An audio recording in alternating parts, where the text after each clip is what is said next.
You wake up, and you're a sponge. Not a mighty shark, not a wise old sea turtle, not even a properly evolved sea sponge that camouflages into coral. No, you're a kitchen sponge, a bright, yellow, porous dish-cleaning tool with arms, and legs, and a soul that's about to suffer for eternity. And your parents? They're chocolate chip cookies. Okay, not really, but that's what you thought as a kid, right? Turns out they're just old, dried-up sea sponges, which is somehow worse. But you don't have time to process that existential nightmare because you live in a world full of fish, crabs, talking bubbles, and a whale who is somehow the daughter of a crab. And your neighbors? A grumpy octopus who despises your existence, and a starfish who runs on two brain cells, both fighting for third place.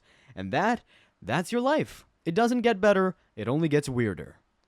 Your first memories? Summer camp. A normal kid's first memories might involve bedtime stories, birthday parties, or learning the concept of personal space. You got drafted into an underwater boot camp for children, and this is where everything went wrong. This is where you met Patrick, dooming yourself to a lifetime of questionable decisions and legally dubious activities. This is where you fell in love with jellyfishing, a hobby that consists of running face first into electrocution for fun. This is where your brain decided optimism was your only survival tactic. And against all odds, it worked. Because instead of growing up to be a bitter, trauma-ridden sea creature, you became this. A living, breathing Looney Tunes character with an unbreakable will to live. But don't celebrate yet, because now you enter the workforce, and that's where your real suffering begins. So, you grow up, you ready to start your adult life, and your dream job? Flipping burgers. Not owning a restaurant, not running a business, just making Krabby Patties forever. And here's how you get hired. You walk into the Krusty Krab, a grease-stained, barely OSHA-compliant burger joint run by a money-obsessed war veteran who once fired you to save a nickel, expecting a normal interview. Instead, Mr. Krab sends you on a fake employee initiation mission to find a hydrodynamic spatula with port and starboard attachments and turbo drive, a test specifically designed to make you fail. And somehow, you pass. And just like that, your fate is sealed. Your boss, Eugene Krabs, a crustacean so dedicated to capitalism, he once sold you for 62 cents and has legally gotten away with paying you an exposure. Your coworker, Squidward Tentacles, who hates everything but especially you. Your work hours, as many as Mr. Krabs can milk you for. The Krusty Krab has been known to operate 24/7 when it benefits him. Breaks? You wish. Your pay? So low, Mr. Krabs fired you to save a nickel? Who did he think was going to cook during that time? God knows. You'd never gotten a raise, you've never taken a vacation, and you still show up early, unpaid, just to make the place shine. And yet, you love it. No one is forcing you to stay. You could leave, but you won't. Because the truth is, this isn't just a job, it's your entire existence. So, you're an elite-level fry cook, a culinary prodigy, a Krabby Patty Picasso. But there's one thing you absolutely cannot do. Drive. And no, this isn't just bad driving, this is supernatural level incompetence. You failed your driver's test more than Mrs. Puff can legally count. Your teacher, Mrs. Puff, has been hospitalized, jailed, and mentally broken, all because of you. Every time you touch a steering wheel, Bikini Bottom enters a state of emergency. At this point, your driving is considered an act of God by insurance companies. And yet, the government keeps letting you try. Which means that despite being an active maritime hazard, you are legally allowed to keep taking the test over and over again. And the worst part? You once actually came close to passing, but then you confessed to cheating. Right before crossing the finish line, you admitted that Patrick had been feeding you the answers through a walkie-talkie hidden in your head. Mrs. Puff was this close to freedom, you were this close to finally being a licensed boater, and then you ruined it. And honestly, this was probably for the best, because if you ever legally got behind the wheel, Bikini Bottom would never recover. Life is already rough, but at least you have a best friend, right? Meet Patrick Starr, a jobless, brainless pink menace. Your best friend, your ride or die, your day one idiot, and also the single biggest reason your life keeps getting worse. Patrick has actively gotten you fired multiple times. Patrick has nearly gotten you arrested. Patrick has literally gotten you killed, and the worst part, he never learns from it. Every time you trust him, you end up broke, unemployed, or nearly dead. And yet, he's your best friend. Because despite being a human hazard in a starfish body, Patrick is the only person in Bikini Bottom who truly gets you. He doesn't judge you, he supports your dumbest ideas. He's the only one who will scream into the abyss with you for fun. And that's worth all the suffering. Right? At this point, your life is already in shambles. Your job, a dead-end grease trap. Your best friend, a walking lawsuit waiting to happen. Your driving skills, legally classified as terrorism. But then, you meet Sandy, a literal squirrel from Texas. And somehow, she's the only person in your life with a functioning brain. She built an underwater biodome just to survive. She's a karate master who beats you up for fun. She's an astronaut, a scientist, and smarter than every fish in Bikini Bottom combined. And for some reason, she likes you, which naturally means you immediately tries to impress her. And what's your first move? Attempting to survive in her air-filled tree dome without water. Because in your tiny little sponge brain, you thought, I can just hold it in, right?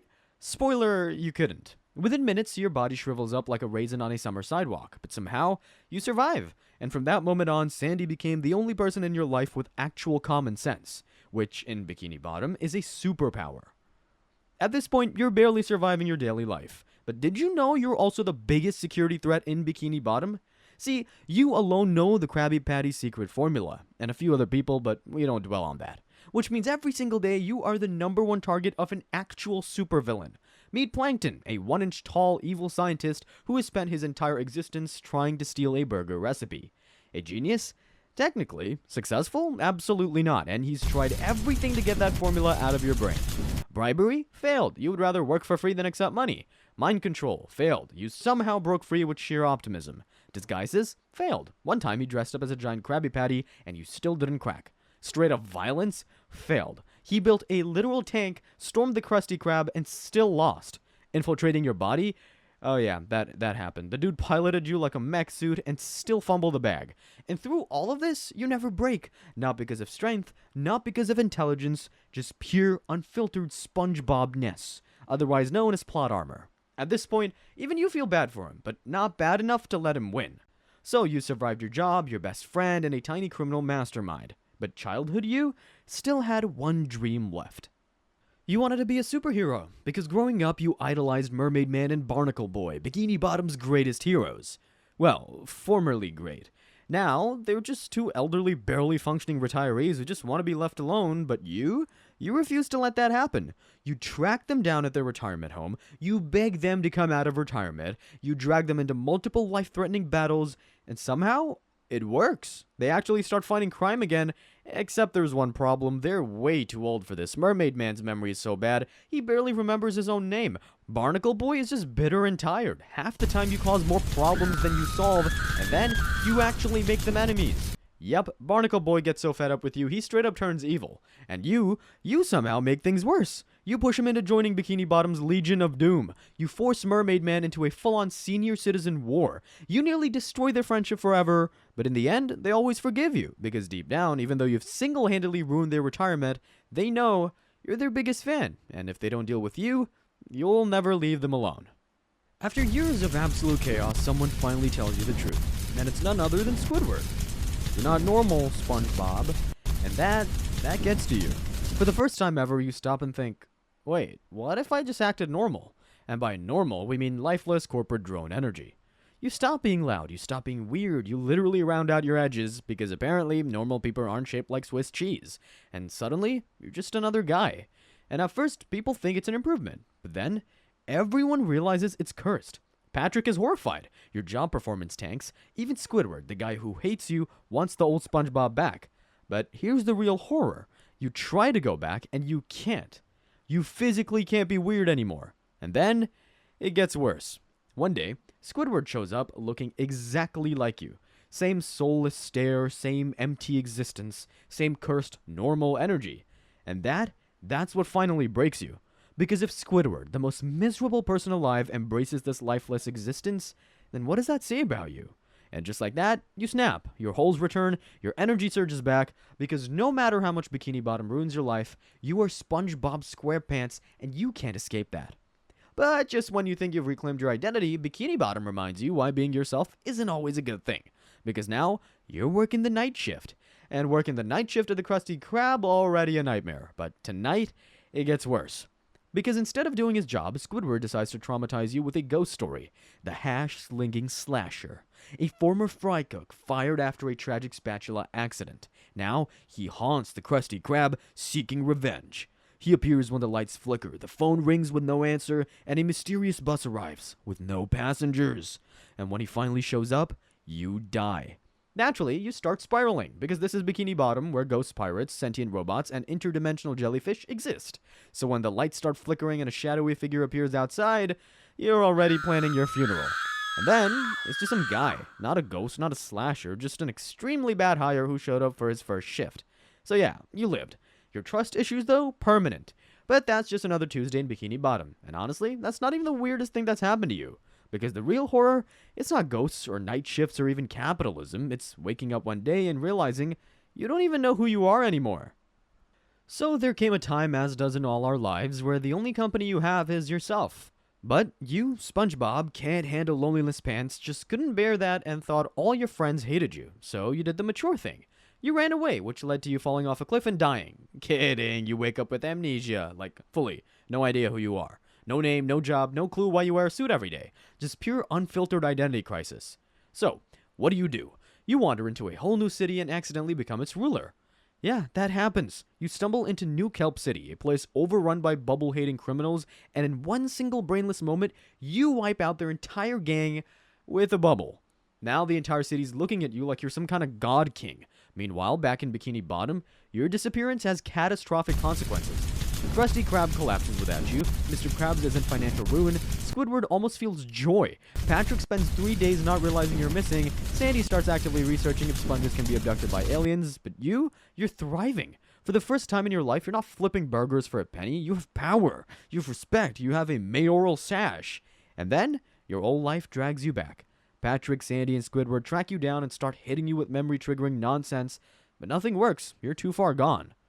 Then, in a cosmic act of slapstick karma, Squidward slips on a spatula, launching a Fabergé egg directly at your head. It smacks you so hard reality resets. And just like that, you're Spongebob again. Your career in politics, over. Your taste in freedom, gone. Your destiny, right back behind the grill. And if you think this is the lowest point of your life, buddy, you clearly don't remember what happened at Goofy Goober's. This was supposed to be your moment. After years of unpaid labor, overtime shifts, and enduring Squidward's constant threats of arson, Mr. Krabs finally recognizes your hard work. He's opening a second Krusty Krab, and guess what? You're getting promoted to manager. Your suffering is finally paid off, or at least that's what you thought.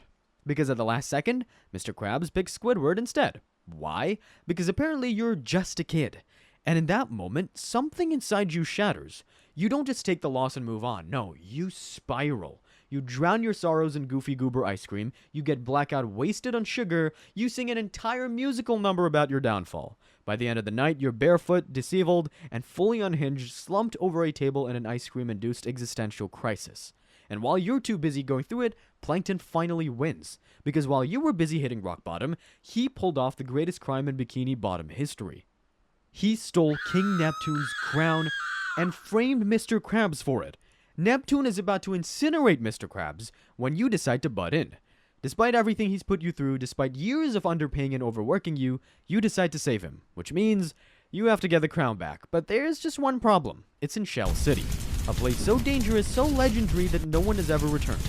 And somehow, you and Patrick are the only ones willing to go. Your simple rescue mission immediately becomes a life-or-death survival game, where you get attacked by a hitman, you get humiliated by an entire biker gang, you almost die in a trench full of sea monsters, you and Patrick both nearly get executed. But against all odds, you survive. You actually make it back to Bikini Bottom, crown in hand, ready to save Mr. Krabs. But there's just one small problem. While you were gone, Plankton stole the Krabby Patty formula and took over the entire city. How? By giving out free mind control helmets with his burgers. Top tier marketing, gotta say. And just when it looks like this is the end, you unlock the power of Goofy Goober Rock. You go full rock god mode. You single-handedly destroy Plankton's entire army. You free Bikini Bottom from mind control. You humiliate Plankton in front of literally everyone. And then, you return as the hero of the ocean. Mr. Krabs is so grateful, so moved by your sacrifice, that he finally makes you the manager. Which sounds like a win, but then, it hits you. This isn't freedom, this is just another cycle. And, just like that, everything resets. Mr. Krabs is unfrozen, the Krusty Krab is back in business, Plankton is quite literally stomped back into irrelevance. And you go right back to work. Same spatula, same grill, same Squidward pretending he doesn't care. Like nothing ever happened.